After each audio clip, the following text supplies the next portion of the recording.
trabalhando por algo que nunca ia ser deles, trabalhando somente para produzir para o rei do Egito. E surgiu no coração desse rei, muito sabiamente, que esse povo poderia entrar em acordo com outros povos inimigos do Egito, e se haver uma rebelião, e eles poderiam se tornar vencedores, talvez numa guerra, porque eles eram em número muito grande. E surgiu uma ideia lá no coração desse rei: vamos matar os meninos. Só que essa não era apenas uma ideia do rei, essa era uma ideia de Satanás desde o princípio. Porque o diabo, nosso inimigo, ele conhece as profecias da Bíblia, e ele sabe que viria desse povo um que esmagaria a cabeça da serpente.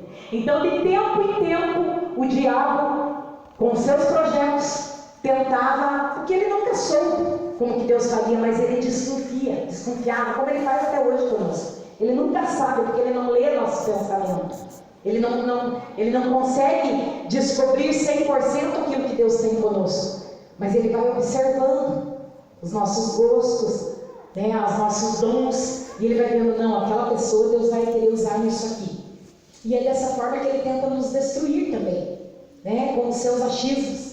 Ele nunca sabe de tudo. E não foi diferente aqui. Satanás, com os seus achismos, desconfiou que poderia haver algo ali, algo que Deus tinha que viesse a cumprir com algumas profecias. E resolveu, vamos matar os meninos, né?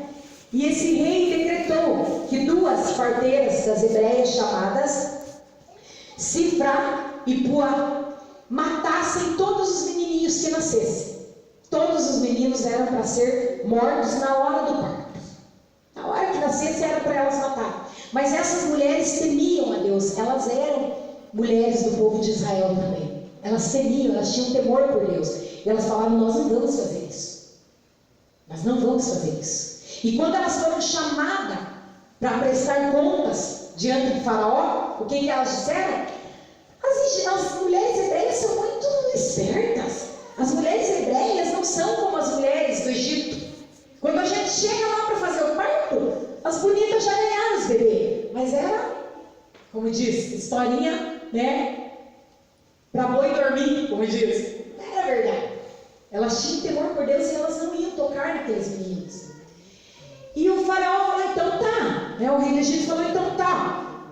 Vamos partir para uma outra ação. Vamos ter uma outra ideia. E se você for ver lá no capítulo 1, versículo 22, então ordenou o faraó a todo o seu povo, dizendo, a todos os filhos que nascerem lançareis no rio, mas a todas as filhas guardareis com vida. O próprio rei decretou, jogue os seus menininhos quando nascerem no rio Nilo.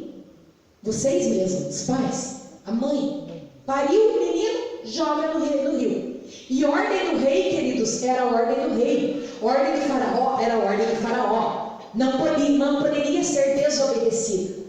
E a gente vai lendo a palavra do Senhor lá no versículo 2, eu li para vocês, né? Começa a dizer assim, e foi-se um varão da casa de Levi, e casou com uma filha de Levi. Como eu falei aqui, Deus colocou no meu coração essa personagem, Miriam. Eu vou falar de Miriam, né? O personagem principal hoje aqui não é o Moisés, é a Miriam. É uma menininha que os estudiosos dizem que ela tinha por volta de 10 a 12 anos. Você já vai entender por que Miriam, né? E quando a palavra do Senhor diz assim, e foi-se um varão da casa de Levi, e casou com uma filha de Levi. Quem eram essas duas pessoas? Anrão e Joquebede. Mas o que me chamou a atenção nesse versículo, como eu falei para vocês, cada versículo que eu leio aqui, dificilmente Deus me dá uma palavra assim. Cada versículo daquele capítulo, Deus fala ou algo. Eu gosto, como eu brinquei com ele, eu gosto de percorrer a Bíblia. As mensagens que eu gosto de trazer, eu gosto de passear pela Bíblia, lá em Gênesis e voltar para Apocalipse. Mas às vezes Deus me dá isso aqui. E falar através de todos os versículos. Deus fala até nas vírgulas. Amém. Concorda comigo? Amém. Quando Deus quer, Deus fala até nas vírgulas. Então, quando eu li isso aqui. E foi-se um varão da casa de Levi, casou com uma filha de Levi. Um varão da casa de Levi casou com uma filha da casa de Levi. O que era Levi? Era uma das tribos de Israel. Aqui Deus já nos começa falando sobre algum princípio que já podemos tirar para nós.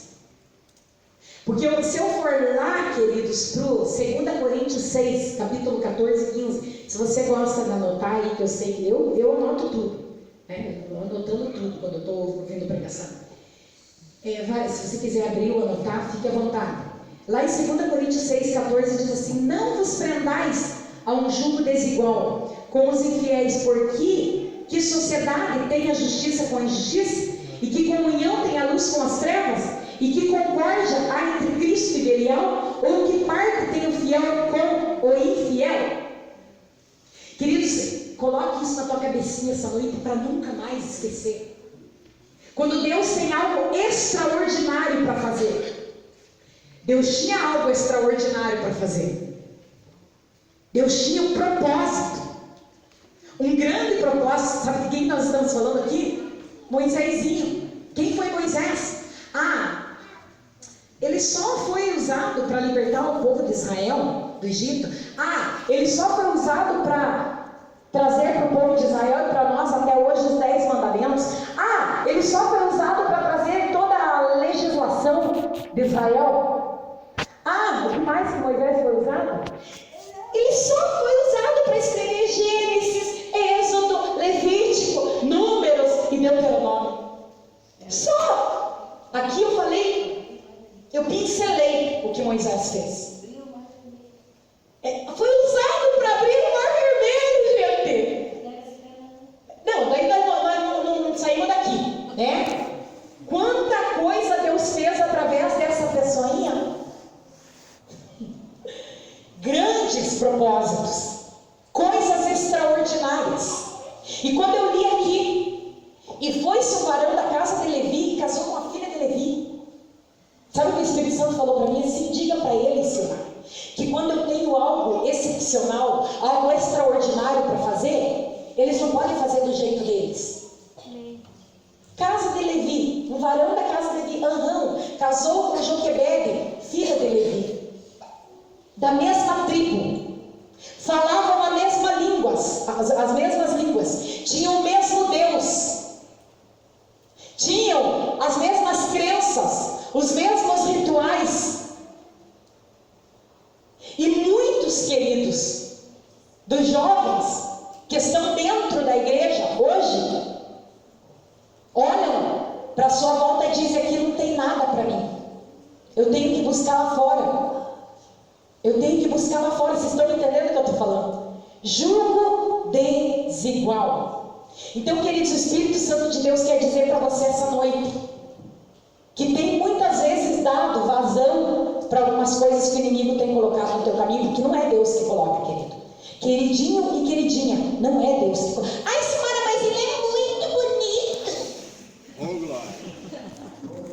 Simara, mas você não é a menina mais bonita da escola. Todos já querem ficar com ela e ela está dando mole para mim.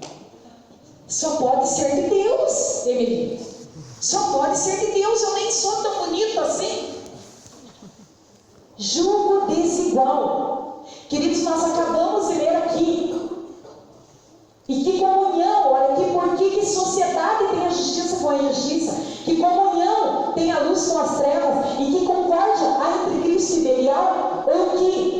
Ou que parte tem o fiel com o ímpio? Não tem o que você buscar lá fora, minha querida. Não tem o que você buscar lá fora, meu querido. Deus só pode cumprir. Nós estamos falando aqui do quê? Acompanhando o sexto e cumprindo o propósito. Para que você, para que eu venha cumprir o que Deus tem na nossa vida nessa terra, eu não posso fazer sociedade com jugo desigual. Eu posso ouvir um amém? Eu estou proibida. Não, Silmara, mas eu vou converter ele. Não, Silmara, mas eu vou pregar para ela. Quem disse que vai conseguir? É muito mais fácil ele te levar para o mundo do que você trazer ele para a igreja. Então, para você não chorar lá na frente, chore agora. Ai, Silmara, mas você nem sabe o que é passar a tentação. Sei muito bem, por isso que Deus me colocou aqui essa noite para falar isso para você. Eu também já passei muita tentação, muita provação na minha vida. Quem me conhece sabe quantos anos eu estou sozinha. Eu também tinha as minhas tentações. Eu também tinha não vou dizer carinha, porque eram homens de mais idade, investindo. Eu também falava, meu Deus do céu, que prova. Tá. Quando chegou, queridos, há 4 anos atrás, quando eu falei, eu não quero mais ser provada nessa área. Não tem porquê. Eu sei que não é para mim. Que fruto vai ter isso? Isso aqui não vai fluir, não é para mim. Eu me ajoelhei na minha sala e falei, Senhor, a partir daqui, eu não passo mais prova nessa área. Pergunte para mim se veio alguém se engraçar para o meu lado. Que às vezes eu digo para Ana, minha amiga, pois é, né? Fiz aquela oração, agora não posso reclamar. Não posso reclamar. Eu sou transparente, gente. Ninguém me enxerga. Por isso que eu estou falando. O que Deus me ensina com isso? O que Deus quer te ensinar? Propósito. Posição. Se posicione, diga eu não quero. Eu sei que Deus tem algo para mim excelente. E para que eu viva o propósito dele. Para que eu gere. Joquebede gerou algo extraordinário. Para que eu gere algo extraordinário, eu preciso ser extraordinária. Eu posso ouvir um amém? Como diz John Bevere, né? Agora era uma boa hora de você dizer amém. Eu preciso ser extraordinária. Eu posso falar dela porque ela não está aqui hoje, né? Vocês conhecem Aline Pacheco. Ela não é extraordinária, mas ela tem 21 anos, minha filha, gente, para quem não conhece. Ela estava em outro retiro, né? Ela não sabia que a gente vinha para cá e marcou no retiro lá em casa, teve que ir para lá. Ela tem 21 anos, ela nunca beijou na boca. E desde quando ela começou a sua adolescência, ela falou para mim, eu não vou namorar. Quando eu namorar, vai ser para casar, vai ser o meu marido. E ela fez esse voto com Deus. Entendeu? Então eu sei que é possível. Eu não fui como ela. Então não foi a mãe dela que ensinou. Depois eu dei muitos exemplos para ela. Mas isso não foi porque a mãe fez assim, eu vou fazer. Isso foi algo que ela escolheu para ela. E é perfeitamente possível. Eu convivo com uma pessoa que vive isso. E todo mundo que está ali no canto e conhece sabe do que eu estou falando. Sabe do que eu estou falando? Então você quer ser usado poderosamente por Deus, ser usado para gerar algo extraordinário? Se separe. Não faça a sociedade com jugo desigual. Queridos, não tem nada para vocês lá a não ser choro, a não ser lágrima, a não ser decepção. Você nunca vai ser feliz fora da vontade de Deus. É impossível. Você só será feliz no centro da vontade de Deus. É impossível, queridos. É impossível. Você, como o Paulinho falou ali, é como se você estivesse dizendo para Deus, Senhor, eu estou aqui, mas não, eu prefiro aquilo lá. É melhor, Senhor, o que o Senhor fez para mim. Foi isso que você falou, em outras palavras. Isso aqui que o Senhor está querendo que eu viva não é tão bom assim, não estou gostando. Então eu vou viver isso aqui porque eu sei o que é melhor para mim. Você está querendo dizer para Deus, Senhor, o que o Senhor está querendo que eu viva é uma porcaria. As histórias que o Senhor tem não são legais. Senhor, eu faço melhor que o Senhor. Deixa eu viver do jeito meu.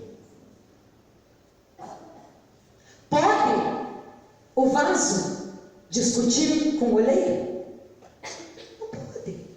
Não tem como. Nós sempre sairemos perdendo. Então, se você não quer chorar, se você não quer perder o que Deus tem para você, ou atrasar um monte de coisa, porque nós podemos atrasar. Como eu falei, eu posso voltar para aquilo que Deus tem para mim, mas eu também posso perder. Eu também posso perder. Como diz aquele hino, eu não morrerei enquanto o Senhor não cumprir em mim todos os sonhos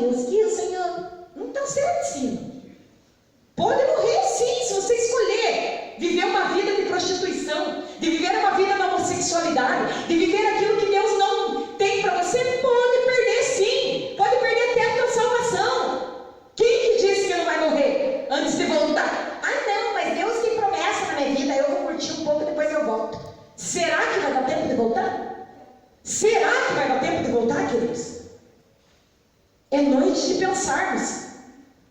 O Espírito Santo de Deus diz para você essa noite: não busque, não vá atrás do que eu não tenho para você.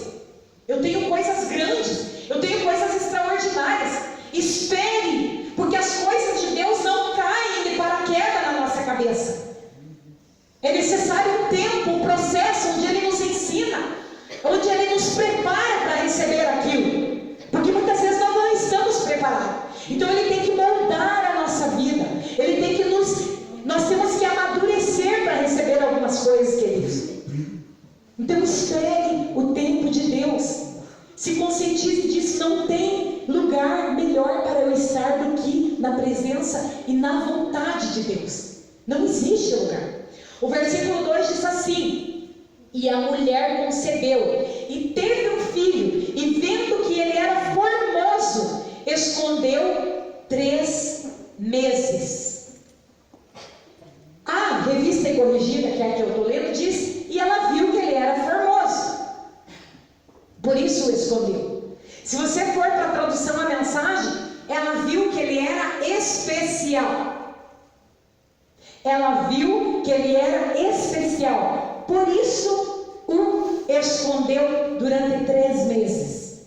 Agora eu pergunto para você: eu consigo esconder um bebezinho durante 3 meses? Onde os soldados, de tempo em tempo, eu acredito que eles iam nas casas verificar se não havia mesmo nenhum bebezinho lá escondido.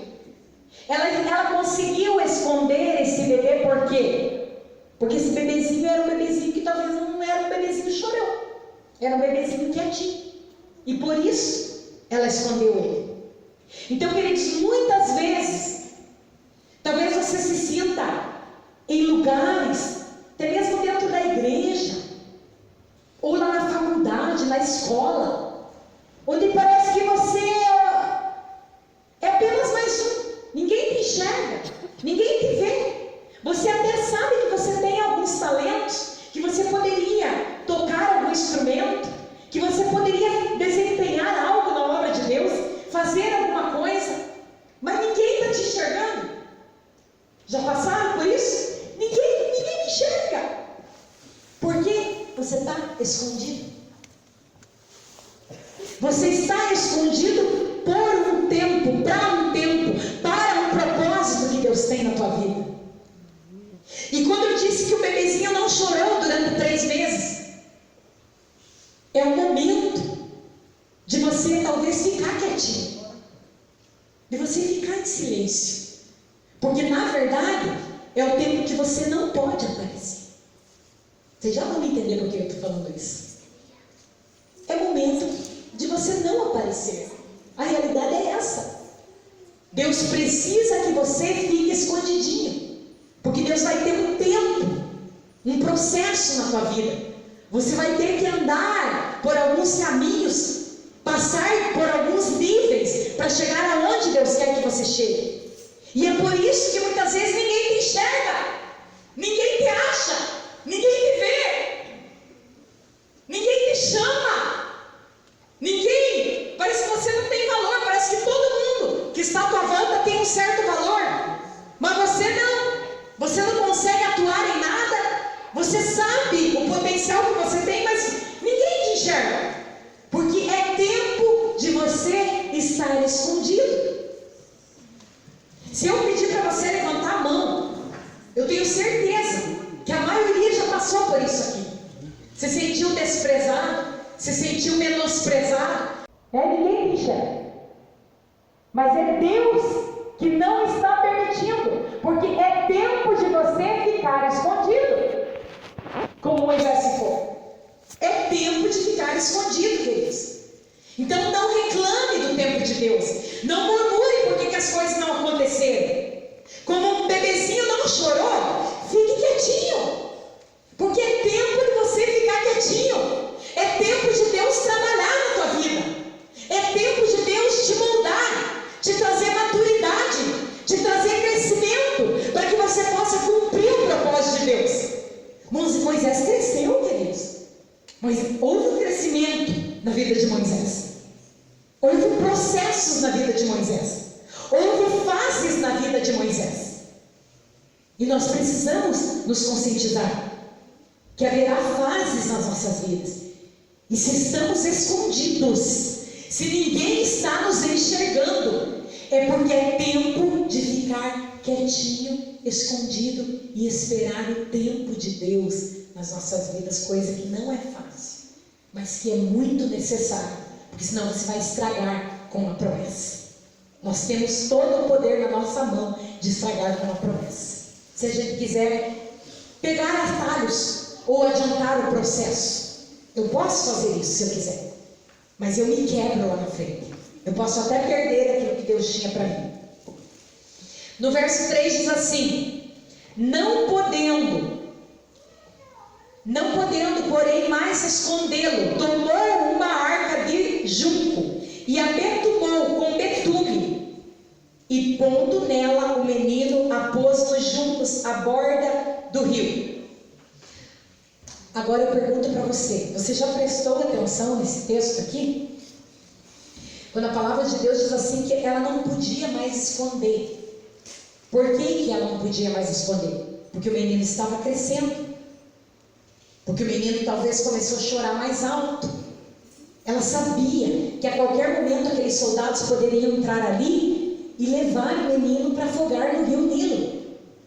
Ela viu que não poderia mais ficar com aquele bebê. O que ela fez? Ela foi até o rio Nilo. Ela pegou alguns juncos. Você prestou atenção no texto? Do que era o cestinho? De junco. Ela pegou os juncos lá do rio Nilo, fez um cesto e betumou, passou betume. Queridos, é incrível isso. É incrível. Deus é maravilhoso, como eu sempre falo. Ele manda Joquebede pegar juncos do rio Nilo, onde o bebezinho seria jogado, para fazer um cestinho de junco. Talvez você nunca prestou atenção nisso no texto. E o Espírito Santo de Deus já falou comigo. Cestinho de junco. Foi colocar o bebezinho no rio Nilo, que as bordas do rio Nilo eram todas tomadas contas de junco. Essa planta nascia na borda do rio Nilo, queridos. E por que o cestinho? Para que a água do rio Nilo não penetrasse naquele cestinho. Queridos, chega um momento onde Deus vai nos expor. É um processo, como nós estamos falando aqui, é uma jornada, é uma caminhada. Deus tem um processo na nossa vida espiritual. Por isso não adianta nós querermos pegar atalho. Vai chegar o momento que Deus vai nos tirar do escondido. Vocês estão me entendendo? Deus vai te tirar do escondido e vai te trazer para te expor, como Moisés foi exposto no rio Nilo. Mas era uma forma que Joquebede achou de salvar a vida dele. As águas do rio Nilo, queridos, podiam sim afogar aquele bebezinho. E aqui, nessa ocasião, as águas do rio Nilo, elas simbolizam o quê? Tudo que o mundo pode nos oferecer. Porque no rio Nilo, queridos, haviam muitos crocodilos. Vocês sabiam disso? Haviam muito, quem falou não? Haviam muitos crocodilos no rio Nilo. Então, se ela não tivesse vedado, com o betume, esse cestinho, ela vedou esse cestinho com o betume. Assim como lá a arca, vocês sabem da história, a arca de Noé foi também vedada com betume. O betume era para proteger aquele cestinho. E assim é nas nossas vidas. De certa forma, um betume espiritual. Aquele betume não deixava aquelas águas entrarem naquele cestinho. Então, apesar de Deus nos trazer para um período onde, de certa forma, nós seremos expostos, é uma caminhada, é uma jornada. Eu não cheguei ainda para onde Deus tem para mim, mas de certa forma eu já não estou mais escondido, eu estou exposto. Mas Deus precisa me proteger, porque é nesse momento onde os inimigos se levantarão contra nós, onde as águas tentarão nos afogar, como diz lá em Cantares 8:7. As muitas águas não podem apagar esse amor, nem os rios afogá-lo. Deus te ama, querido. Deus te ama, querido. E Ele tem um propósito na minha e na tua vida. E Ele jamais vai deixar estas águas afogarem o que Deus tem na tua vida. E por isso esse betume espiritual muitas vezes é colocado para nos proteger, para que as coisas externas, a água do Nilo, não venham interferir no meu interior. Vocês estão entendendo? Se as águas do Nilo entrarem no cestinho, elas podem poluir o meu interior, elas podem me afogar. Então Deus nos leva a estar expostos de certa forma, mas Ele nos protege com esse betume espiritual, para que essas águas não venham nos afogar. Você ainda está no processo, você ainda não está naquilo que Deus prometeu, mas você está indo para aquilo que Deus te prometeu. E é nessa hora, queridos, que nós podemos ficar em silêncio. Porque se Moisés resolvesse chorar naquela hora, aí ele ia chamar a atenção de quem? Dos crocodilos? Se Moisés resolvesse chorar, eu acredito que Moisés não chorou. Eu acredito de coração, pela fé, que Moisés não chorou, queridos, nesse momento aqui. E quando eu li isso aqui, só um minutinho, deixa eu achar aqui onde está, porque eu não anotei nada em papel, né? Então fica mais difícil. Eu já me acho que é o meu celular. O Espírito Santo me trouxe esse versículo aqui, ó, Gálatas 5,15. Mas se vocês se mordem e se devoram uns aos outros, cuidado para não se destruírem mutuamente. E é por isso que Deus nos protege nesse cestinho, queridos. Porque há muitos crocodilos, até dentro da igreja. Vocês estão me entendendo?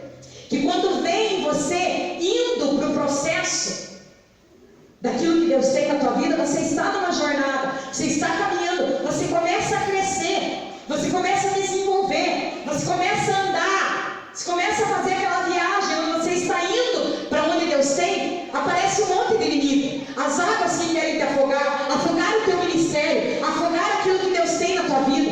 E aparece um monte de abençoados, de crocodilos, né, de serpentes, que querem te devorar. Comece com tititi, comece com falatório, né? Por que o apóstolo Paulo escreveu isso aqui? Mas se vocês mordem e se devoram uns aos outros, cuidado para que não se destruam mutuamente.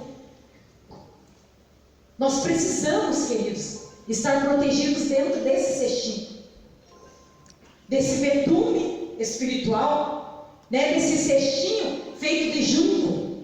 E se você observar, querido, como eu falei, a Joquebede foi lá no Rio Nilo. Existem cestos até hoje feitos de juncos, querido. E eu fiquei pensando por que ela fez um cestinho da mesma planta que tinha no Rio Nilo. Você já parou para pensar isso? Por que ela fez um cestinho com a mesma planta que tinha no Rio Nilo? Mais uma vez, o Espírito Santo falava assim comigo lá em casa. Muitas vezes a gente pensa que a gente não está sendo enxergado. Você sabe o que Deus tem com você. Eu sei o que Deus tem comigo. Só que existe um tempo para Deus cumprir isso. E muitas vezes a gente pensa assim, por que ainda não me viram? Por que ainda não aconteceu? Por que ainda nada está acontecendo daquilo que Deus falou? Porque você está disfarçado. Queridos, cestinho de junco, no meio dos juncos. Se você ler ali, não podendo, porém, mais escondê-lo, tomou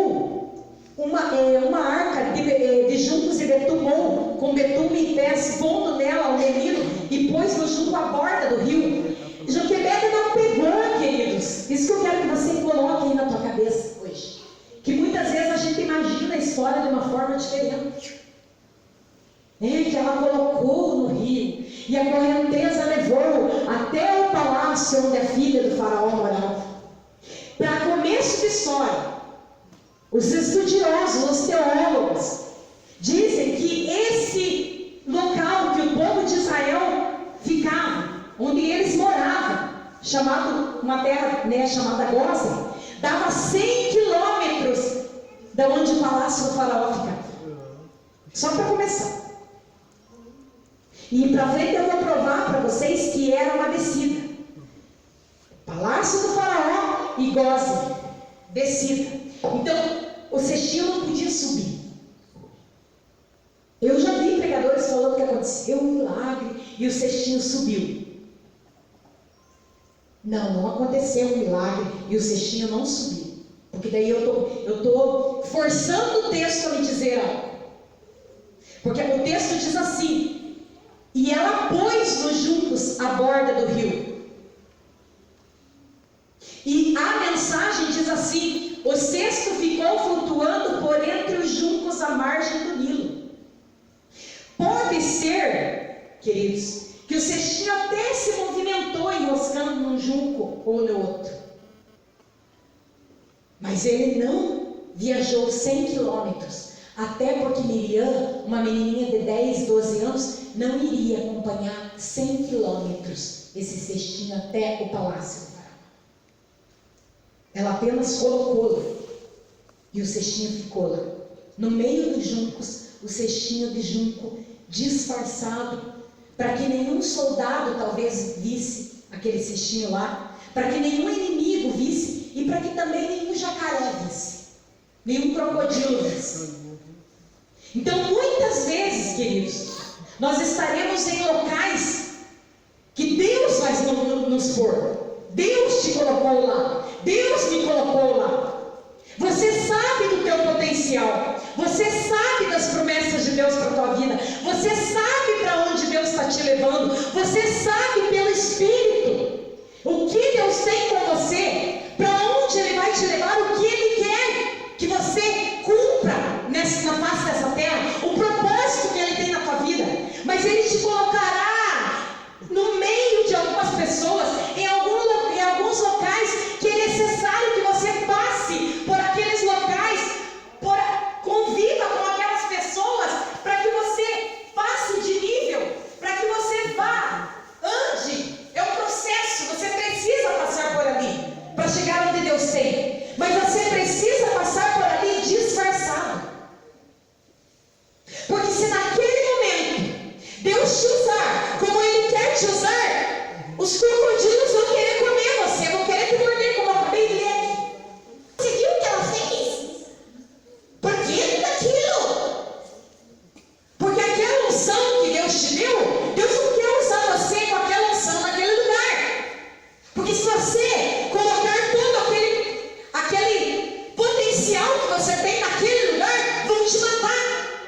Sabe por que vão te matar? Porque tem inveja. Eu me faço entender?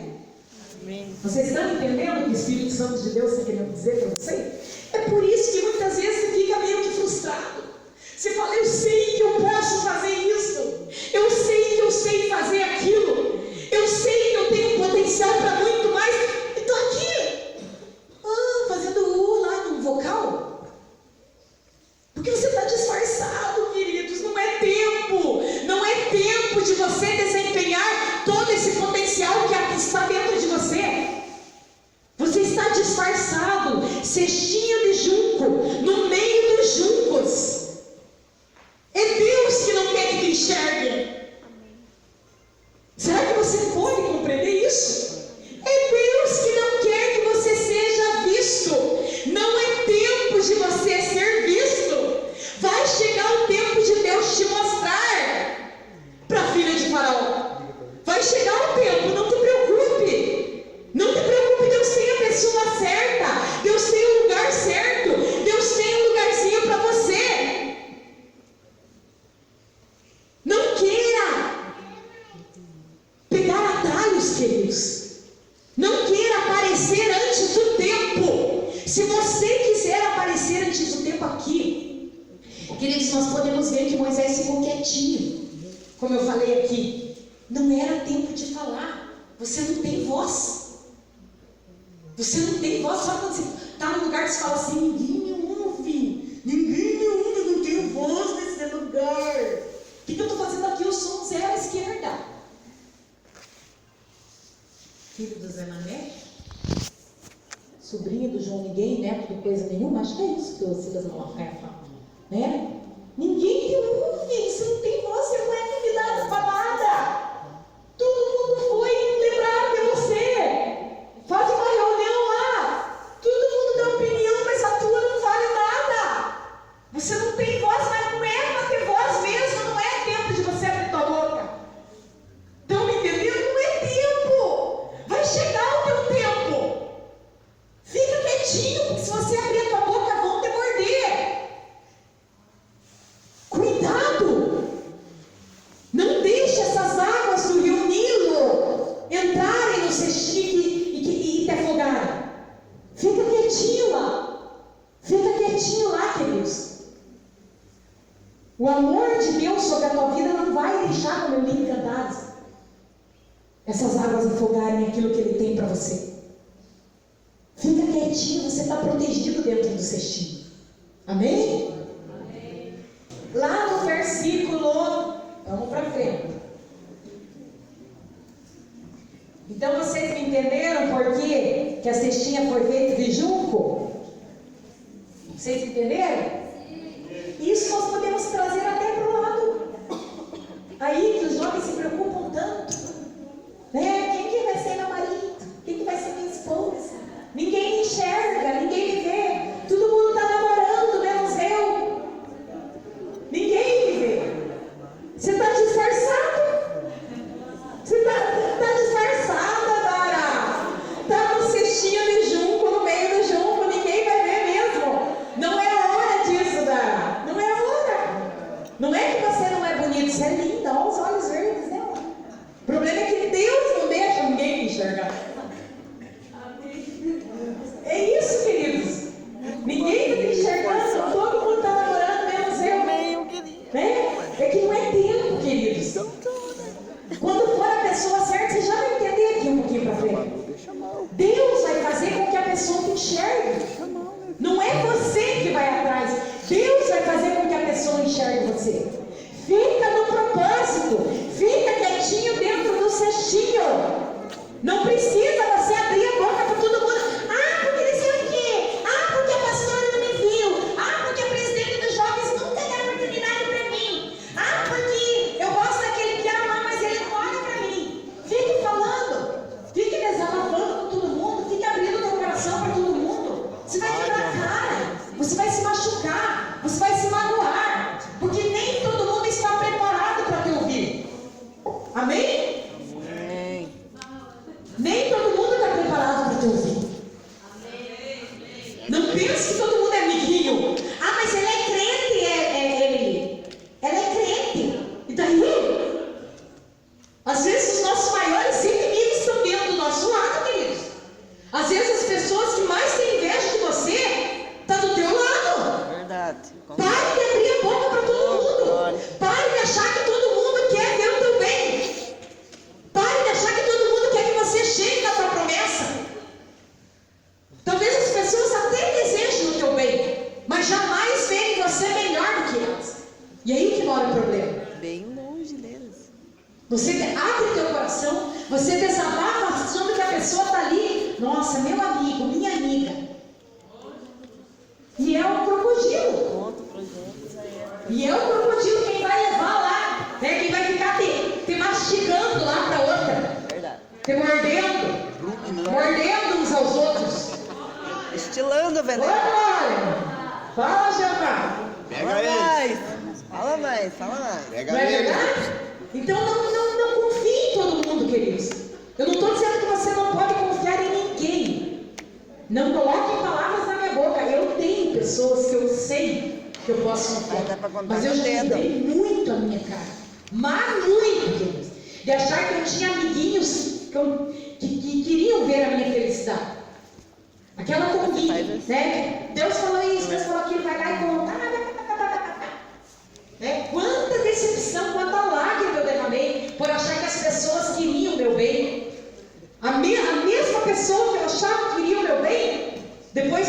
jogar tudo na tua cara. Chegar assim e apontar todos os teus defeitos na cara. Que nem teu pai e tua mãe nunca fizeram. Dói, vai, dói, gente. Você não quer saber o quanto dói. Dói. Dói demais. Dói demais. Você olha assim e fala, Senhor, eu não acredito que eu escutei isso. Eu não acredito que eu escutei isso dessa pessoa. Eu já chorei no colo dela. Eu já chorei no colo dele. Deus vai colocar pessoas que Deus vai colocar Jonatas na tua vida, querido. Eu me considero que não tenho Jonatas na minha vida. Deus vai colocar pessoas que você sabe que você pode contar em qualquer momento. Deus vai colocar pessoas no teu caminho que não estão com você apenas quando você tem dinheiro, quando você está indo viajar, quando você está feliz, quando você está contando as suas vitórias. Deus vai colocar pessoas no teu caminho que vão te ajudar, que vão te abençoar, que vão andar com você mesmo que você não tenha dinheiro, mesmo que você não tenha nada para oferecer. Esses são os amigos verdadeiros. Não confie em todo mundo. Peça para Deus te mostrar em quem você pode confiar.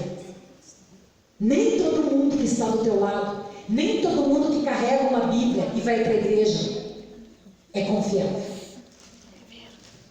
Nem todo mundo. Existem pessoas e pessoas. E tem pessoas que estão sendo moldadas por Deus. Que um dia pode ser que sejam confiáveis sim. Deus molda o nosso caráter. Deus transforma a nossa vida. Mas talvez não seja o momento de você confiar em algumas pessoas agora. Às vezes é melhor nós nos trancarmos no nosso quarto, chorar lá para Deus, do que achar que nós temos muitos amigos que vão estar orando conosco e orando por nós. Muitas vezes aquela pessoa que você mais confiou pode ser a pessoa que mais tem inveja de você. Então cuidado com quem você tem desabafado. No 4, e Armando o menino postou-se de longe para saber o que lhe havia de acontecer. Queridos, antes de eu entrar aqui na Miriam, que é a nossa personagem da nossa história, lá em Êxodo 1:22 diz assim: então ordenou Faraó a todo o seu povo, dizendo: a todos os filhos que nascerem lançareis no rio, mas todas as filhas guardareis com vida. O Espírito Santo de Deus me falava assim: Silmara, presta atenção, o mesmo lugar que Faraó decretou a morte dos menininhos foi o mesmo lugar que Deus colocou Moisés para cumprir o propósito que Deus tinha na vida dele. Você já pensou nisso? O mesmo lugar, queridos. Então, no meu lugar que você está, como o Paulinho falou na manifestação, não é, Senhor, eu nasci no bairro de Varandas, eu nasci em Carambeí, cidadezinha do tamanho do morro, né? Eu nasci na Vila Esperança. Quem que é você? Que Deus vai me enxergar aqui? Alguém vai me enxergar aqui? Queridos, não depende do lugar. O mesmo lugar que Faraó decretou a morte, Deus decretou a vida. O mesmo lugar que Faraó decretou quando os menininhos iriam ser mortos, afogados, para morrer, Deus usou o mesmo lugar para dar vida para Moisés, porque Moisés sabia que ele iria morrer. E para levar Moisés para o propósito. E o Nilo, queridos. Então essa menininha que deveria ter por volta dos 10 a 12 anos, segundo os estudiosos da Bíblia, Miriam, o significado de Miriam significa Senhora Soberana, forte líder. Líder tem que ter visão. Estão comigo? Um bom líder tem que ter visão. Então aqui, e Armando o menino postou-se de longe para saber-lhe o que havia de acontecer. E aqui me chamou muita atenção, como eu falei para vocês, Miriam, ela obedeceu a mãe dela. Porque vocês já imaginaram, querido, se Joquebede colocasse o cestinho lá. Como eu falei, o cestinho, a não ser que a gente force o texto, não desceu correnteza nenhuma. Até porque se Negózio ele descesse a correnteza, sabe onde que Moisés ia parar? No mar Mediterrâneo. Ele não ia parar no castelo do faraó para a princesa Shai. Ele ficou enroscado no junco. E se Joquebede ficasse cuidando daquele cestinho, porque eu acredito que os soldados iriam fazer vistoria na casa dela, por isso ela fez isso. Acredito eu, pelo Espírito, não estou falando que a palavra diz isso, porque a palavra não diz, que ela ia voltar a buscar Moisés. Já pensaram nisso? Eu coloco Moisés lá, deixo um pouquinho lá, depois eu volto a buscar. Que mãe que ia abandonar um filho? Ela não tinha um plano B, queridos. Ela não falou para Miriam, vá lá e faça assim, assim, assado. Ela não sabia quem ia encontrar o cestinho. Ela simplesmente largou lá. Eu acredito que Joquebede ia voltar a buscar Moisés. E ela deixou Miriam supervisionando. Ela deixou Miriam cuidando do irmãozinho. Queridos, observem lá. E Armando, o menino, postou-se de longe para saber o que havia de acontecer. Eu pergunto para vocês, quem que tinha gerado Moisés? Ninguém sabe mais o nome. Joquebede. Foi Miriam que gerou Moisés? Foi Joquebede. E sabe o que o Espírito Santo de Deus me falava? Muitas vezes Deus vai te dar, vai me dar, vai nos dar responsabilidades que não são minhas, que não foi eu que gerei. Você já pensou nisso? Porque, queridos, nós temos facilidade de querer cuidar, de ter interesse por coisas que nós geramos, por coisas que eu vou acolher lá na frente. Ah, não, mas eu que gerei. Deus tem isso aqui comigo. Daí eu vou lá e me dedico, eu me esforço. Mas muitas vezes, queridos, Deus nos pode nos colocar coisas que nós não geramos na nossa responsabilidade por causa do quê? Por causa do propósito. O propósito é maior. Deus não trabalha no individual, meus queridos. Deus não trabalha no individualismo. Deus trabalha no coletivo. Então, se você é uma pessoa que só olha para o teu umbigo, para o teu ministério, para aquilo que Deus... Ah, não, mas olha a minha voz. Olha o grupo de louvor que eu coordeno. Olha a minha igreja. A igreja não é de Jesus. A igreja é minha. Olha a igreja que Deus colocou na minha mão. Eu só vou olhar aqui para minhas quatro paredes. E deixa de cuidar do reino de Deus. E deixa de cuidar das pessoas lá fora, que eu tenho que cuidar aqui da minha igreja.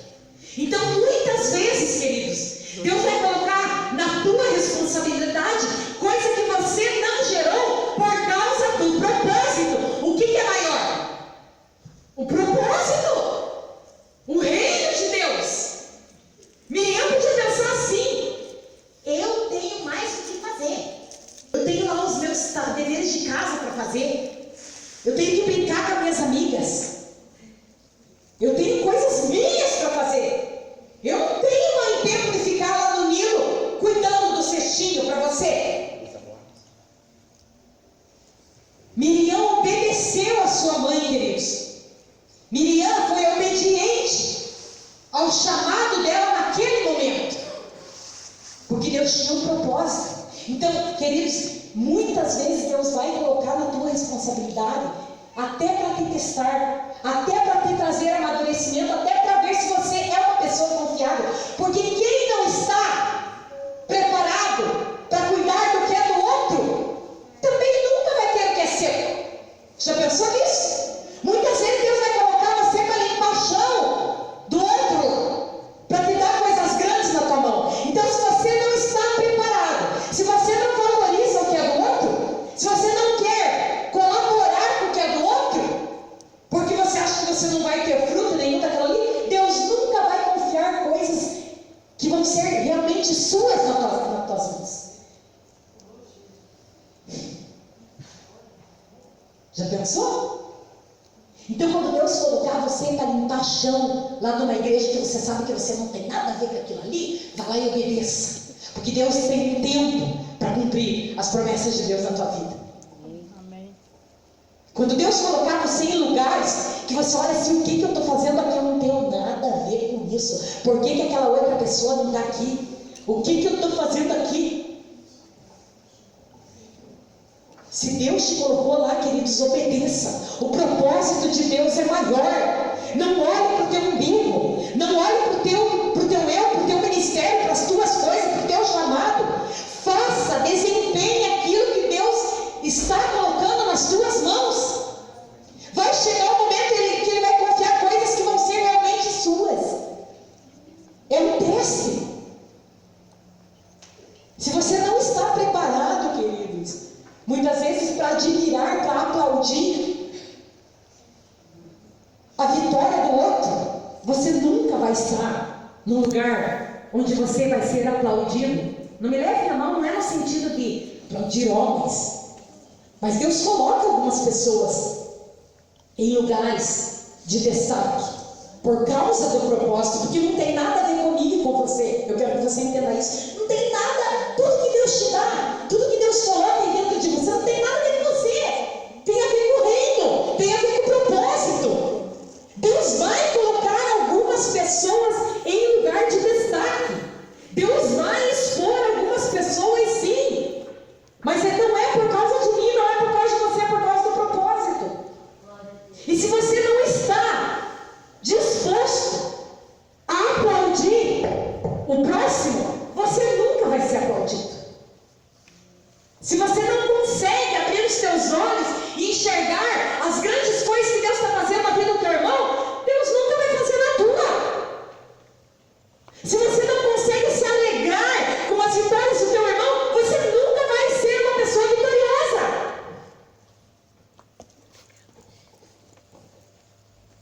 É sério, queridos. E Deus pode sim colocar, como colocou nas mãos de Miriam, uma menininha. Vamos usar aqui 12 anos, né? 10 tem uns teólogos que dizem até que ela tinha 7 anos. De 7 a 12 anos. Responsabilidade. Você é capaz de se doar em função do propósito, mesmo que você não seja o personagem principal da história? Nessa história, quem é o personagem principal? Vamos fazer igual nas escolinhas bíblicas. Quem falou Moisés aqui? Nessa história, o principal personagem é Moisés. Então você é capaz de se doar, mesmo que não seja você que vai aparecer, entre aspas, por causa do propósito. Muitas vezes, queridos, nós olhamos assim falando, não, mas não tenho nada a ver com isso. Ah, meu nome não vai aparecer. Só que Deus coloca muitas vezes você lá para limpar o chão, para servir cachorro-quente na cantina. Mas você lá tem um dom de cantar e não te deram uma oportunidade de você fazer o louvor naquele trabalho.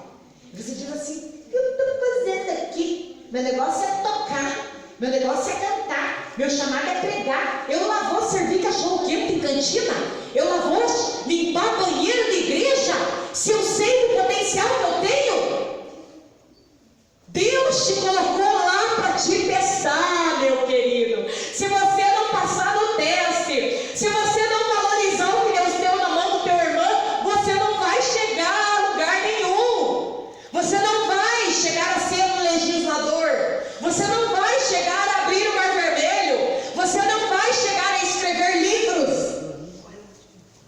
Estão me entendendo? Eu me faço entender? Você quer que Deus cumpra o que Deus tem com você, mas você não está disposto a estar onde Ele quer que você esteja. E muitas vezes, olhando humanamente falando, nós vamos retroceder, queridos. Humanamente falando, com olhos humanos. Queridos, eu fui diretora de saúde na prefeitura de Carambeí. Eu ocupei cargos onde eu estive em reuniões. Né? Eu brincava sempre com a Ana. Eu era mandada, porque a secretária de saúde na época detestava reuniões. E sempre eu tinha que encarar. Eu não tinha, depois que eu fiz gestão pública, eu não tinha formação nenhuma em saúde. E eu era jogada na regional de saúde toda semana quase, para estar em reuniões com médicos e médicas e médicas. E eu falava, Senhor, o que eu estou fazendo aqui? O que eu estou fazendo aqui quando eu estava em reuniões de prefeitura, com secretários disso e daquilo e prefeito? Eu falava, Senhor, o que eu estou fazendo aqui? Eu estou te treinando para algo, filha. E por que eu falei que muitas vezes, aparentemente, você vai retroceder? Porque hoje eu posso dizer para vocês, eu limpo o chão da minha igreja. Eu não estou falando isso para me gabar. Eu estou falando isso para que você entenda que muitas vezes, ao olho humano, você vai estar retrocedendo. Você vai estar fazendo um serviço que é muito, muito, muito, muito, muito menos do que um dia você já fez. Só que você precisa cumprir um propósito. E você precisa estar no lugar em que Deus quer que você esteja naquele momento. Muitos vão te apedrejar. Muitos vão te olhar e não vão entender. Como é que pode? Mas eu te digo uma coisa, quando você tem algo dentro de você, quando você sabe a história que Deus escreveu para você, quando você sabe o que Deus tem com você, quando você sabe o propósito que Deus tem naquilo ali, não tem murmuração, não tem pedras que te apedrejem, não tem palavras de homem que venham fazer você parar com aquilo, que venham fazer você desviar do caminho que Deus colocou você para aquele momento. Por isso que eu te digo, você é capaz de se responsabilizar por algo que você sabe que não é teu, que você sabe que não foi você que gerou, que você sabe que você não tem nada a ver com aquilo. Estão me compreendendo? Alguns aqui estão entendendo, outros não. Porque muita palavra, muita coisa que Deus fala não é para todo mundo mesmo. Só vai entender aquele que a palavra de Deus fala que coisas espirituais só os espirituais entendem. Então os que não estão entendendo é porque não é teu tempo ainda. Mas os que estão entendendo é porque é para você. Você é capaz de se responsabilizar por algo que não é teu? Você é capaz de aparentemente retroceder para cumprir um propósito? De renunciar muitas vezes às tuas vontades, os teus projetos, sabendo que você é capaz de fazer muito mais para estar cuidando de Moisésinho na beira do Nilo, para cumprir o projeto de Deus?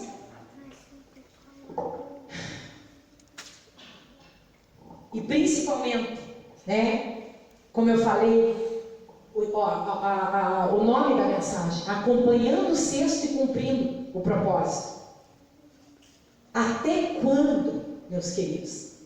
Até quando você é capaz de acompanhar o cesto? A palavra de Deus não nos revela quanto tempo Miriam talvez ficou observando aquele cestinho, enroscando de um junco no outro. Ela não fala para nós quanto tempo ela ficou ali. E eu pergunto para você, você é uma pessoa capaz de acompanhar o cestinho até o fim? Ou você desiste no meio do caminho? Ou você olha e fala assim, eu não tenho nada a ver com isso, ó. A mãe que vem aqui, a mãe que gerou que venha cuidar. Não é verdade? A mãe que gerou, esse aqui não é meu, o que eu tenho a ver com isso? Ela que gerou, ela que cuide. Você é capaz de deixar das tuas coisas para cuidar do que é do próximo? E até quanto tempo? Deus sabe o tempo que vai ser necessário você ficar. Enquanto isso, Deus está te treinando, Deus está trabalhando em você, Deus está moldando o teu caráter, Deus está preparando a tua vida para colocar nele, Ele vai colocar. E eu pergunto, até quando você é capaz de acompanhar o cesto? Nós, queridos, temos que ser pessoas continuistas, persistentes, consistentes. Você não pode ser uma pessoa que desiste no meio do caminho, que volta para trás, que retrocede. Querido, se Miriam pensasse assim, deixa lá, eu vou chegar para a mãe e falar que não vi mais, mãe. A correnteza levou, chegou um homem lá e pegou, desapareceu, abandonou o processo, queridos. Nós precisamos ser pessoas continuistas, que vamos até o fim com aquilo que Deus deu em nossas mãos como responsabilidade. Você não pode parar no meio do caminho, queridos. Você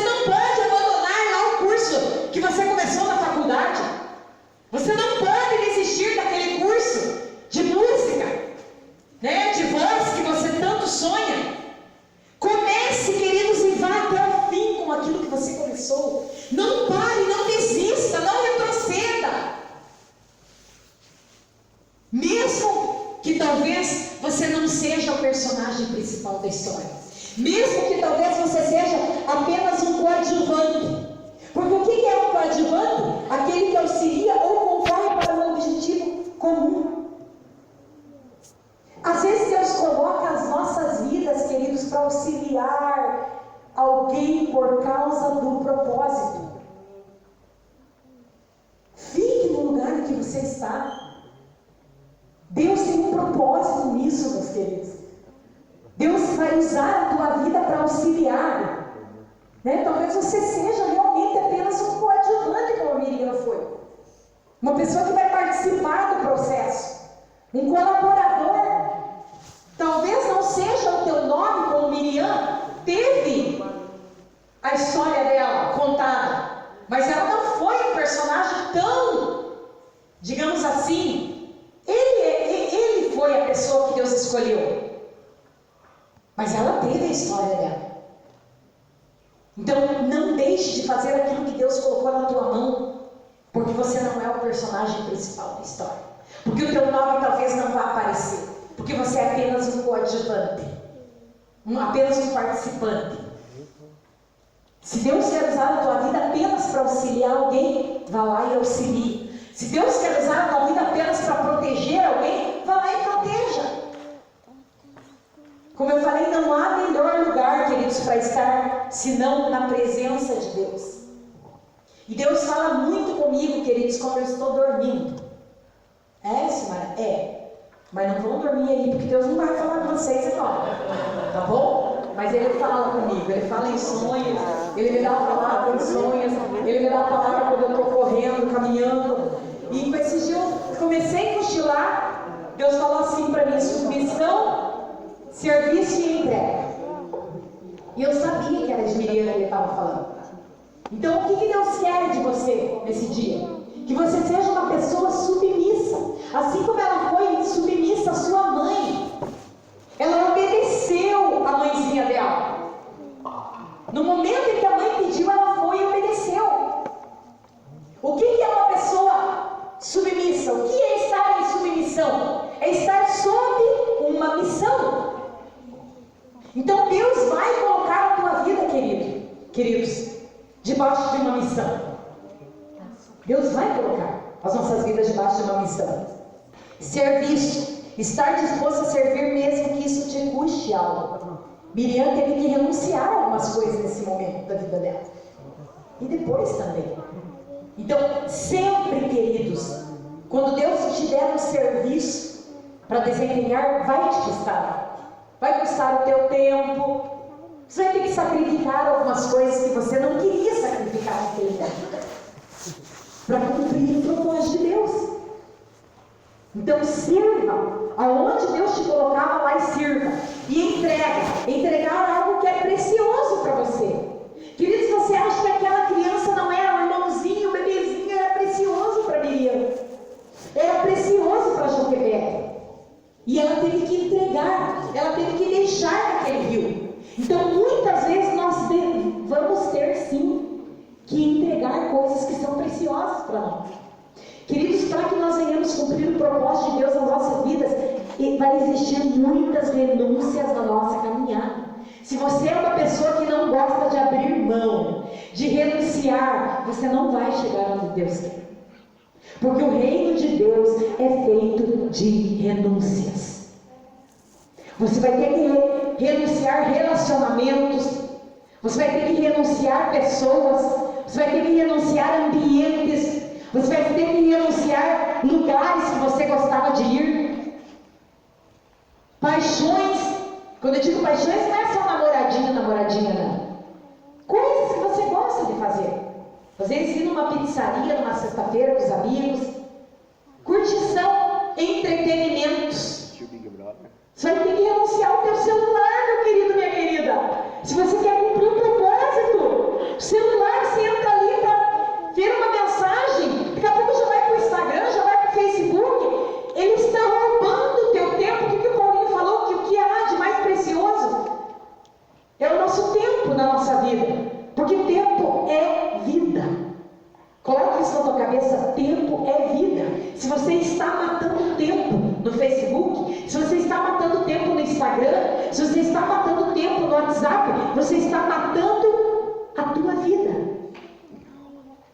Você está perdendo de um crescer, né? Como o Paulinho comentou aqui, queridos, o resultado da minha vida hoje foram as escolhas que eu fiz ontem.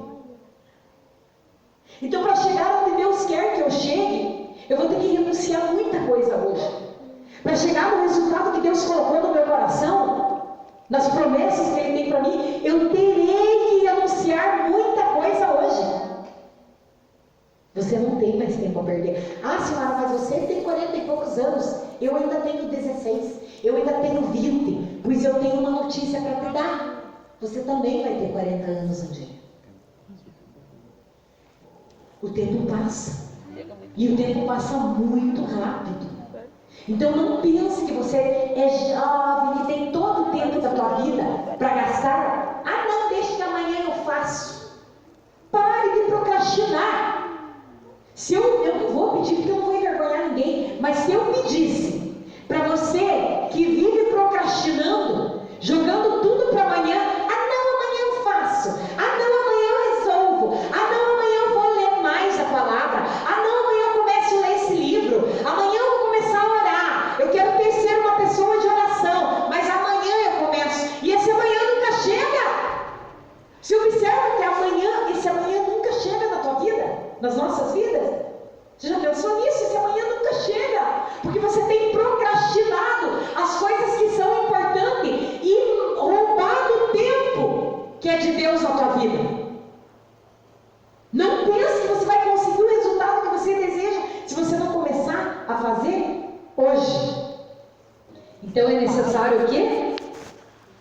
Submissão, serviço e entrega.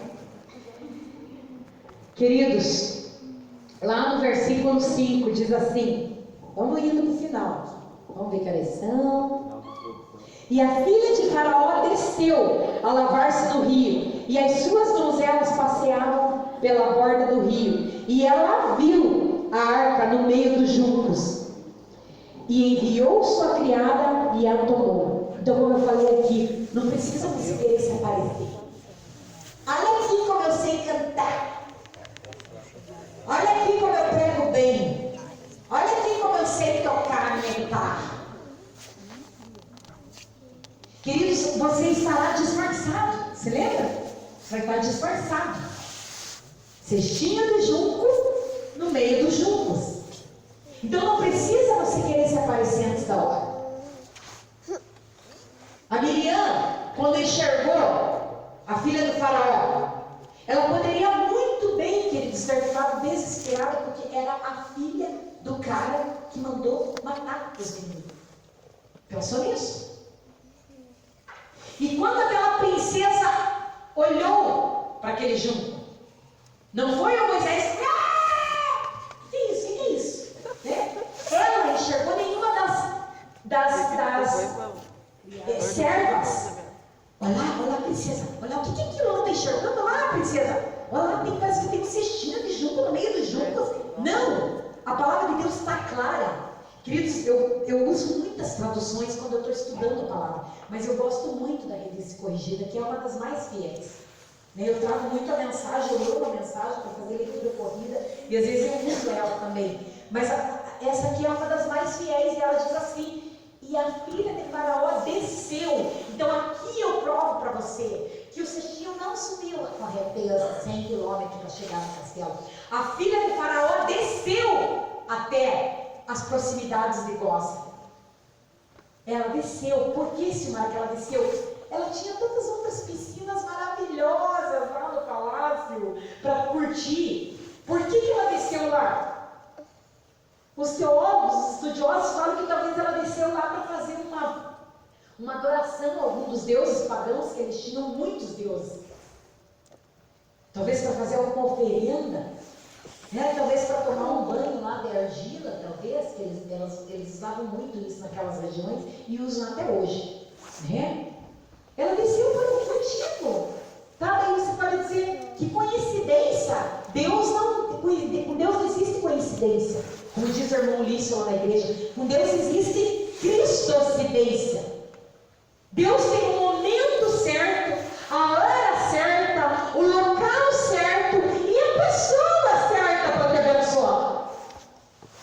Como eu digo de novo, como diz o John Bevere, agora era uma hora bem legal de você dizer amém. Amém. Porque quando você diz amém, você concorda comigo. Assim seja, Silmara. Eu recebo.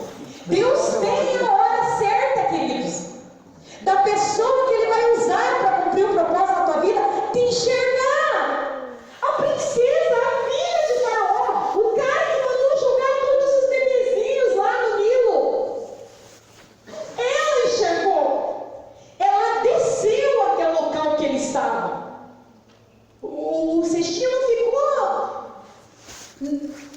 navegando sobre a correnteza.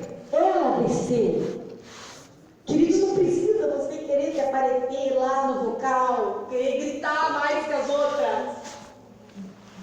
Quem tem que te enxergar vai te enxergar. Não precisa você colocar uma melancia no pescoço, como diz a história, para querer que te enxerguem. Me enxergue. Não precisa você ser diferentão, diferentona. Você pode ser bem comumzinha, bem comumzinho. O que Deus tem com você, Deus tem com você. A pessoa que Deus vai usar para te enxergar, queridos, Ele já preparou o local, a pessoa, a hora, o dia, o momento, a circunstância. Você não precisa fazer nada, nem chorar. Moisés não precisou abrir a boca naquela hora. Ela desceu, a princesa desceu, a princesa enxergou. Deus vai te enxergar na hora certa. E se Ele precisa usar alguém na face dessa terra para te dar a mão, para te puxar para cima, porque Deus faz isso. Deus faz isso, Deus usa pessoas. Queridos, Deus vai usar pessoas para te dar a mão, para puxar para cima. Deus vai colocar amigos no teu caminho. Deus vai colocar as pessoas certas na tua vida. Deus vai te levar a estar em ambientes. Aqui era o Nilo. Em ambientes onde Ele vai cumprir a promessa da tua vida. Amém. Muitos vão dizer, você é louco. Você é louco, o que você foi fazer lá? Mas você sabe o que Deus tem com você. Amém. Deus sabe. Deus, lá no teu interior, o Espírito Santo testifica, é aqui que você tem que ficar, é aqui que vão te enxergar, é daqui que vão te dar a mão para te puxar para cima. Mas a princesa, a filha de Faraó, Deus usa quem Ele quer, queridos. Deus usa. Você pode dizer, não, Deus vai usar aquela pessoa, ela tem lugar, assim, Deus vai fazer assim, é porque nós temos a mente pequenininha, a mente humana limitada. Nós achamos que Deus trabalha na nossa esfera, Deus trabalha no nosso nível de promover ideias. Deus não trabalha do meu jeito, querido. Deus não trabalha do meu jeito. Deus trabalha na contramão. É para confundir a tua cabeça que Ele faz isso. É para confundir a filha de Faraó. E o Nilo, lugar de morte. Tudo contrário, tudo na contramão. Não queira entender a mente de Deus, querido. Não tenta entender a forma que Deus trabalha. Eu posso dizer com toda certeza, você nunca vai compreender. Ai, Senhor, eu quero compreender o que Ele está fazendo. Não vai compreender. Não vai compreender, querido. A partir do momento que você conseguir compreender, não é mais Deus, é o homem. Amém? Amém. Descendo aqui, no versículo 6. E viu o menino, e eis que o menino chorava, e moveu-se de compaixão dele, e disse, dos meninos dos hebreus, é este. Então, como eu falei, o menininho ficou quietinho o tempo todo, mas quando ela abriu o cestinho, queridos, ele chorou. Então vai ter um momento certo de você abrir tua boca, mas não para chorar. Vai ter um momento certo em que você vai poder abrir teu coração para a pessoa certa, onde você vai poder colocar as suas ideias, os seus projetos, expor os seus projetos, expor aquilo que Deus tem com você. Vai ter um momento que você vai poder abrir a boca assim, mas para a pessoa certa, aquela pessoa que vai te levar para aquilo que Deus tem, aquela pessoa que vai te levar para o propósito de Deus. Aqui a palavra de Deus nos deixa clara que quando ele chorou, a princesa se comoveu, o coração dela se derreteu. Então, quando você abrir a boca para a pessoa certa, o coração da pessoa vai se mover em relação àquilo que Deus tem com você. A pessoa vai entender o que Deus tem com você. A pessoa vai te dar a mão e vai te tirar do cestinho e vai te levar para o lugar do propósito de Deus na tua vida e vai te levar para viver as promessas de Deus. Porque isso aconteceu com Moisés. Amém? No 7 e no 8 diz assim: então disse sua irmã, filha de Faraó: irei eu a chamar uma dos hebreus, uma ama dos hebreus, que cria este menino para ti? E a filha de Faraó disse-lhe: vai. E foi-se a moça e chamou a mãe do menino. Queridos, muitas vezes nós queremos grandes ideias de Deus.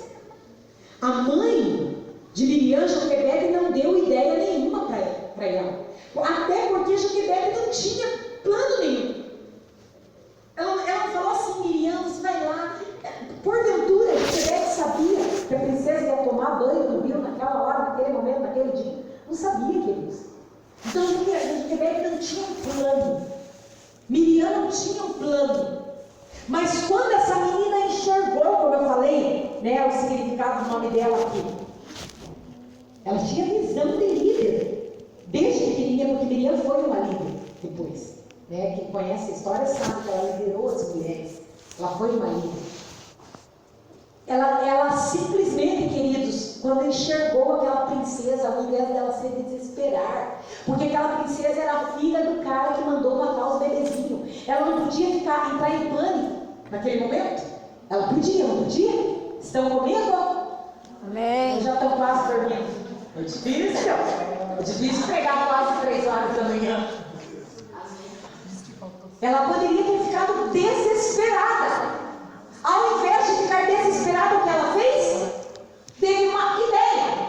E da onde que veio essa ideia, queridos? Do Espírito Santo. Deus iluminou a mente daquela menina. Então, muitas vezes nós queremos grandes ideias, grandes projetos.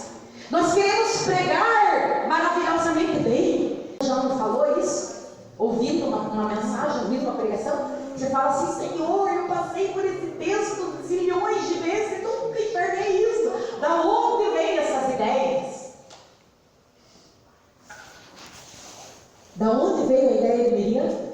Então, queridos, se você quer ideias extraordinárias, se você quer ser usado por Deus de uma maneira única, quando eu digo uma maneira única, não é uma maneira melhor do que os outros. Como diz assim, você é único, Romário, diante dos olhos de Deus. Você não é melhor do que ninguém, Romário. Você é único para Deus. Ele te ama de uma maneira única. Está me entendendo? Ele não te ama mais, nem menos do que ele ama o cristiano. Mas ele ama você de uma maneira única. Ele ama o cristiano de uma maneira única. Então, quando eu digo assim, Deus quer me usar de uma maneira única. De uma maneira diferente. Não é porque você é melhor do que alguém. Não é porque você vai ser o melhor pregador, não sei o quê. A melhor pregadora. O melhor cantora. A melhor cantora. Não é isso. Porque Deus não trabalha dessa forma. Mas Ele quer te usar de uma maneira única. Exclusiva. Sem cópia. Sem imitações. Até porque se Deus gostasse de imitações, Ele nos tinha feito em série. Ele não tinha feito cada um de nós com uma digital, com um semblante, com características que só você tem, que só eu tenho. Muitas vezes a gente quer imitar. Não, vou segurar o microfone igual ela segura. Aí eu vou brincar igual ela brinca quando eu estou pregando. Eu vou cantar igual ela canta. Eu vou tocar igual o Paulinho toca. Deus não vai receber o teu louvor, porque você está tentando imitar uma coisa. Não vai fluir. Deus quer te usar de uma maneira única e exclusiva. É para você aquilo ali. Então, queridos, se você quer ideias geniais, como essa menininha teve, seja uma pessoa continuista. Seja uma pessoa que persevera. Seja uma pessoa que vai até o fim. Agora, eu quero ter ideias extraordinárias. Eu quero ser usada nas mãos de Deus de uma maneira única, mas eu não persisto naquilo. Eu não dou continuidade naquilo que eu começo. Eu não vou até o fim. Eu não acompanho o cestinho até o fim. Como que eu vou ter ideias geniais se eu não acompanhei? Eu não estava lá. Eu não estava presente no momento. Como que eu vou ter essa ideia? Então, muitas vezes Deus quer que você seja uma pessoa Ele vai te dar ideias geniais. Que Ele vai trazer na tua memória e falar: meu Deus, você não olha assim para algumas coisas e fala: meu Deus, como que teve essa ideia? Por que eu não tive antes? Porque você não foi uma pessoa que deu continuidade. Você não foi uma pessoa que persistiu. Você não foi uma pessoa que perseverante até o fim. Deus teve que usar o outro. Às vezes até Deus tinha alguma coisa com você. Mas às vezes até pode ser que passou para outro, porque o outro foi perseverante, foi até o fim. Deus deu as ideias geniais para eles. Quantos querem aí ser usados de uma maneira única? Levante a mão. Quantos querem aí ser usados de uma maneira única? Quantos querem ter ideias geniais? Que as pessoas vão olhar e falar assim: da onde veio isso? Eu nunca vi. Eu nunca vi isso na Bíblia. Da onde que surgiu isso? Que ideia é essa? Que projeto é esse, meu Deus? Da onde que veio isso? Seja continuista, queridos. Vá até o fim daquilo que Deus plantou no teu coração. Amém? Amém. Então lhe disse a filha de Faraó: leva este menino e cria-o, eu te darei o teu salário. E a mulher tomou o menino e o criou. Queridos, as crianças hebreias, né, do povo de Israel, elas eram amamentadas até aproximadamente 4, 5 anos de idade. E a psicologia prova, né? A Esther ali é formada em pedagogia, né? Como é que é? Né? Ela sabe, pode confirmar isso para mim. Até os 4, 5 anos, a personalidade de uma criança é formada, né? Então, e os estudos também comprovam que até os 4, 5 anos, 50% do que a pessoa vai aprender na vida inteira, 50% do que ela vai aprender na vida inteira, ela aprende até os 4, 5 anos de idade.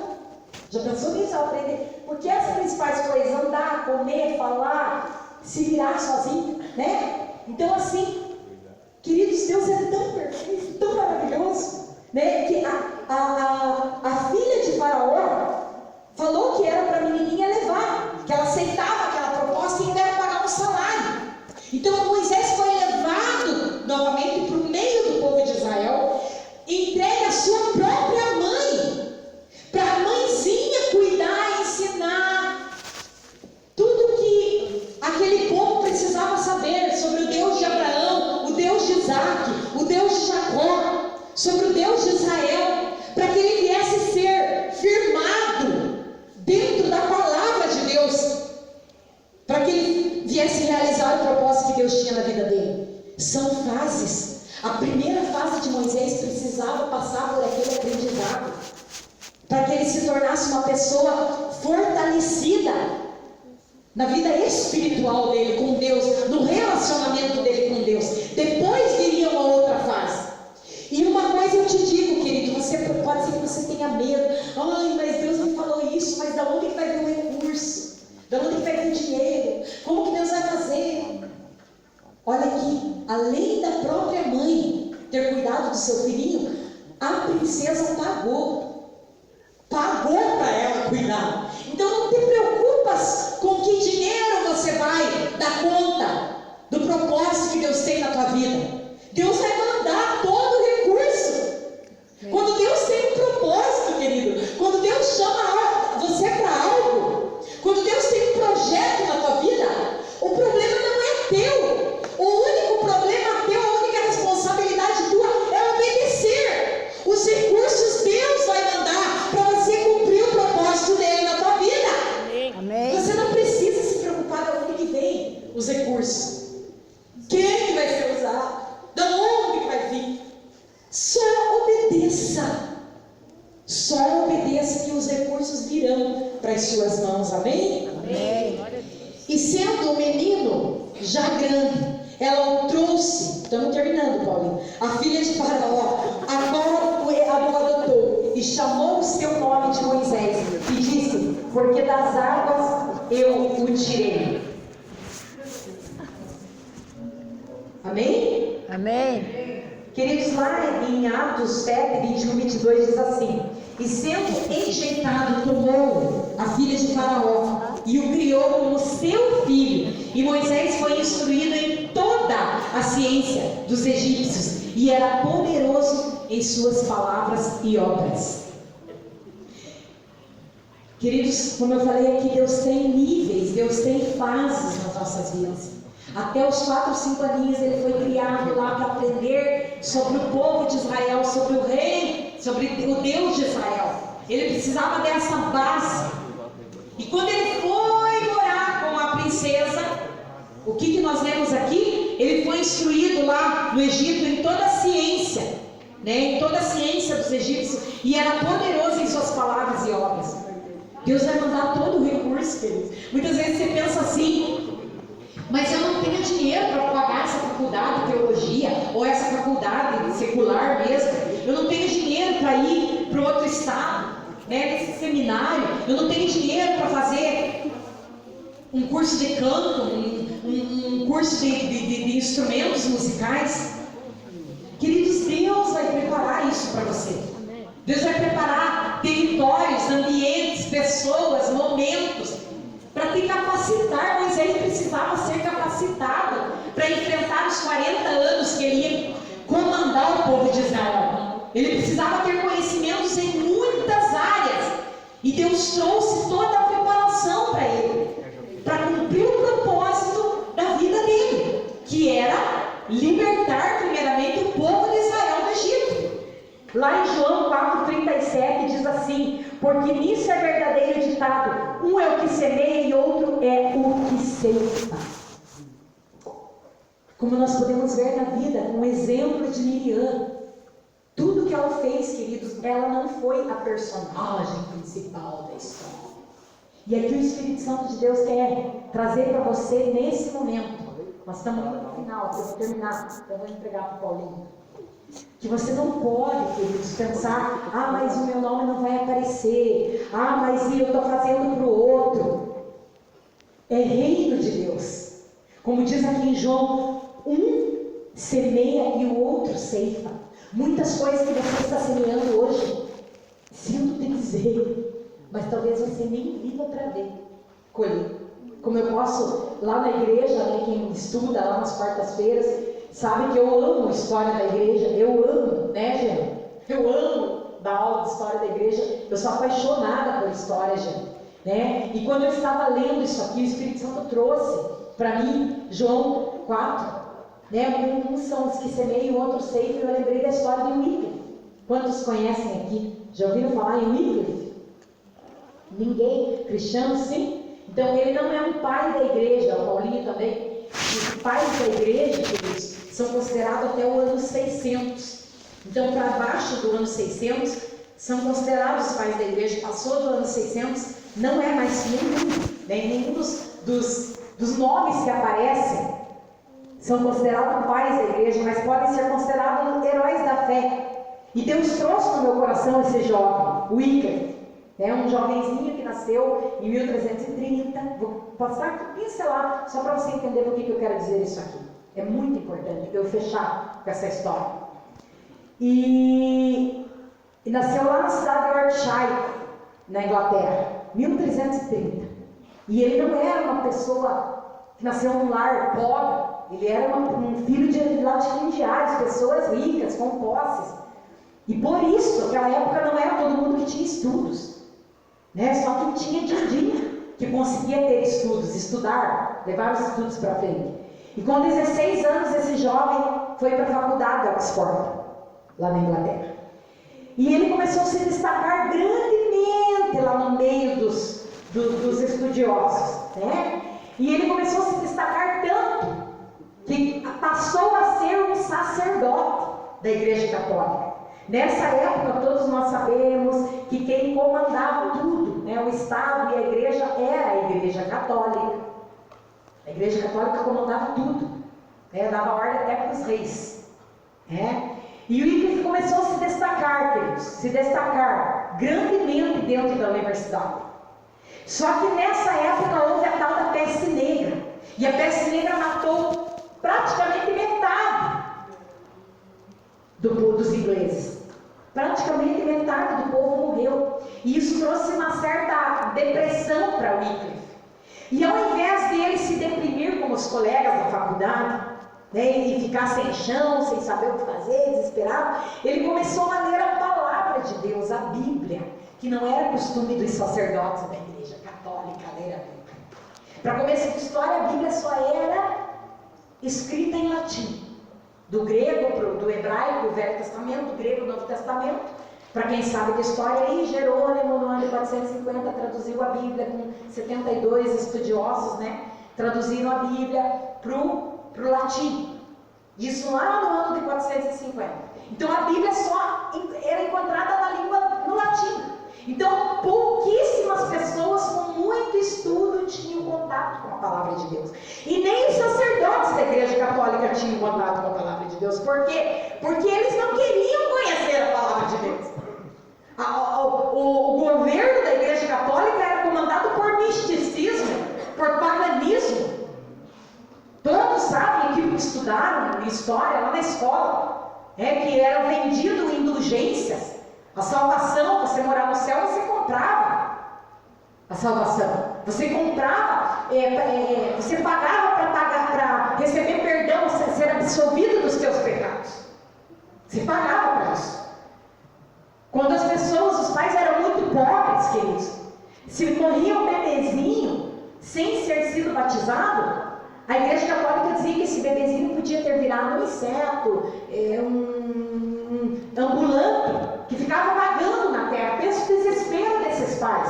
E esses pais corriam atrás de dinheiro, porque eles não queriam ver esse bebezinho vagando na terra. Era cheio de crença, a Igreja Católica era cheia de misticismo, porque as pessoas não conheciam a palavra de Deus. Nem os sacerdotes liam a Bíblia. E o Wycliffe, em vez de se deprimir, ele começou a ler a Bíblia. Ele começou a ler a Bíblia e ele descobriu, queridos, a verdade, que a Igreja Católica estava enganando o povo, que a Igreja Católica estava mentindo para o povo, que não precisava confessar pecado para sacerdote nenhum, que era impossível você ter salvação porque você comprou a salvação. E ali ele foi estudando. E eu estou fazendo um resumo bem resumido da história, para você entender onde eu quero chegar. E ele foi adquirindo muitos inimigos na Igreja Católica. Ele foi sendo perseguido altamente, ele teve que sair lá de Oxford, ele foi e se isolou, isso pela segunda vez já. A primeira vez que ele saiu, mas ele ainda tinha contato com a universidade. Na segunda vez ele se isolou, ele saiu de tudo, ele se isolou, ele tinha escrito muitos documentos que comprovavam as verdades das Escrituras. E por isso ele estava sendo altamente perseguido, né? E ele se isolou, e nesses 3 anos, 2 dos discípulos dele acompanharam ele. E nesses 3 últimos anos de vida dele, o que ele fez? Ele traduziu, queridos, não existia tradução da Bíblia a não ser em latim. Ninguém conhecia a Bíblia. O que falassem para o povo, eles acreditavam. As pessoas viviam em trevas, em engano, em mentiras. E por que eu estou contando essa história? Porque muitas vezes as pessoas endeusam Martinho Lutero, o pai da Reforma. Houve muitas pessoas que deram o sangue antes de Martinho Lutero. O Wycliffe foi, na verdade, um reformador antes da Reforma. E ele, em 3 anos, queridos, com o auxílio de 2 dos discípulos dele, os 2 discípulos deles que não largavam dele de jeito nenhum, onde o Wycliffe estava, eles estavam, traduziam o Velho Testamento. O Wycliffe se dedicou no Novo Testamento, supervisionando os 2 alunos dele.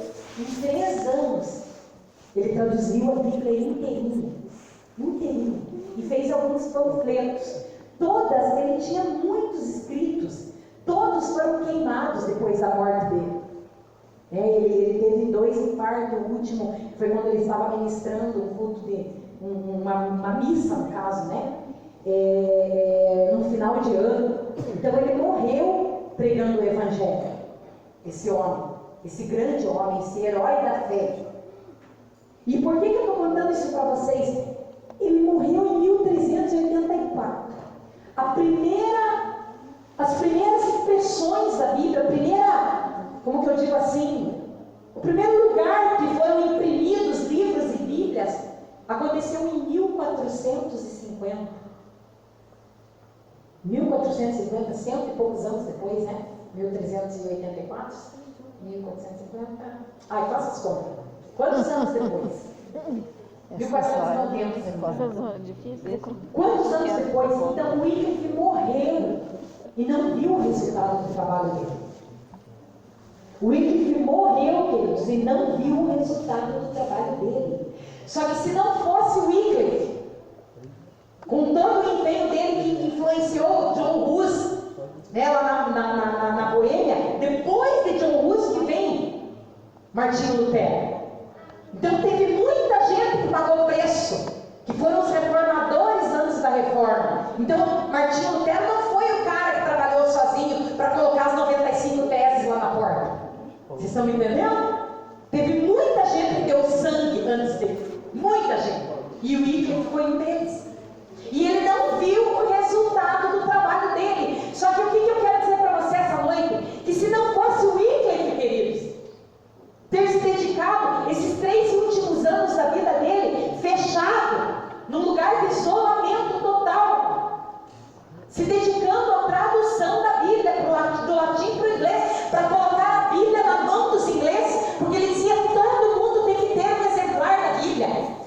E a Igreja Católica se levantou contra a vida dele, tanto que depois, queridos, de 30 anos que esse cara estava morto, aí os sacerdotes da Igreja Católica tinham tanto ódio de Wycliffe, tanto ódio, tanta fúria, que eles mandaram queimar tudo que lembrasse de Wycliffe, e mandaram fazer um documento considerando ele como um herege da Igreja Católica. E depois de 42 anos, queridos, eles mandaram exumar os ossos de Wycliffe. Imagina o tamanho ódio que tinham desse homem. O tamanho ódio que tinha desse homem. Exumar os ossos de Wycliffe, queimar os ossos dele e jogar no rio. Um rio que dava, se desaguava em outro rio chamado Avon, que desaguava no mar. E a história diz assim, que como as cinzas de Wycliffe, através desse mar, foram parar em vários países, em vários lugares do mundo, a palavra de Deus que foi traduzida pelas mãos de Wycliffe também foi parar em muitos lugares do mundo, na língua inglesa. E foi isso que aconteceu. Que Deus trabalha tudo com símbolos, com códigos. Os ossos, as cinzas deles foram espalhadas pelos rios, depois nos mares, e assim a palavra de Deus foi. Então por que eu li aqui para fechar? Porque nisso é verdadeiro ditado. Um é o que semeia e outro que ceifa. Então não fique preocupando que hora que o teu nome vai aparecer na história. Que hora que eu vou aparecer, Senhor? Que hora que eu vou marcar a história? Deus trabalha no coletivo, queridos. Muita coisa que eu e você estamos plantando hoje, nós nunca vamos ver os frutos. Queridos, não tem, como o Wycliffe mesmo disse aqui, não tem, queridos, pode ser um médico, pode ser a profissão que for. Não tem nada mais honroso do que você ser um ministro da palavra de Deus e uma pessoa que serve a Deus. Se Mara serve a Deus como? Se for limpando o chão da igreja, não tem coisa mais honrosa do que isso. É difícil uma mente humana entender isso. Uma mente natural, uma mente que não pensa espiritualmente falando entender isso. A pessoa não consegue compreender que isso se está fazendo para Deus. Você está cuidando do que é de Deus. Se você está lá numa cantina, como eu estou vendo aqui, as irmãzinhas lá, mas elas não estão se alimentando aqui da palavra, mas elas estão servindo o reino de Deus. Queridos, aquilo ali tem um propósito, aquilo ali tem um fruto, aquilo ali, elas vão colher aquilo ali também. Estão entendendo? Elas não são menos do que eu que estou aqui pregando e cantando. As que estão fazendo cachorro quente para vocês, as que estão passando café, as que limparam o banheiro aqui antes de você chegar para estar cheirosinho. Você está me entendendo? Às vezes você vai olhar, nossa Senhor, mas aquele lá está fazendo isso e aquilo, e eu estou aqui limpando patente de igreja, eu estou aqui limpando o chão, limpando o vidro de igreja, eu estou aqui só carregando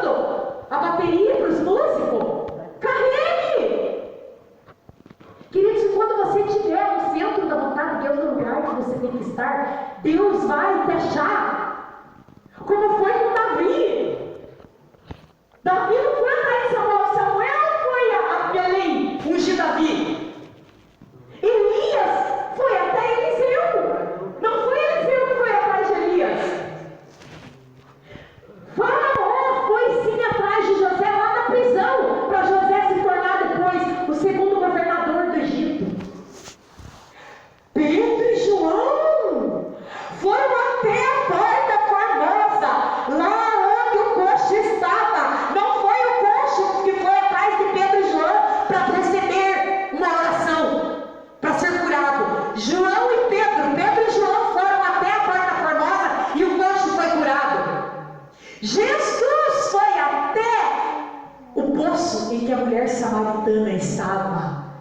Meio-dia, horário que nenhuma mulher, porque as mulheres iam bem cedinho buscar água, quando ainda não tinha o sol saído. E por que elas iam cedo? Por causa do sol. E por que a mulher samaritana foi meio-dia? A palavra de Deus fala em João 4. Porque ela sabia que meio-dia ela não ia encontrar ninguém lá, porque ela era mal vista diante das mulheres. Aquela mulher, ela tinha quantos maridos? 5. Ela sabia que as mulheradas falavam mal, tinha tido 5 maridos. As mulheradas falavam mal dela, então ela ia meio-dia porque ela sabia que ela não ia encontrar com ninguém. Mas quem estava lá para encontrar com ela?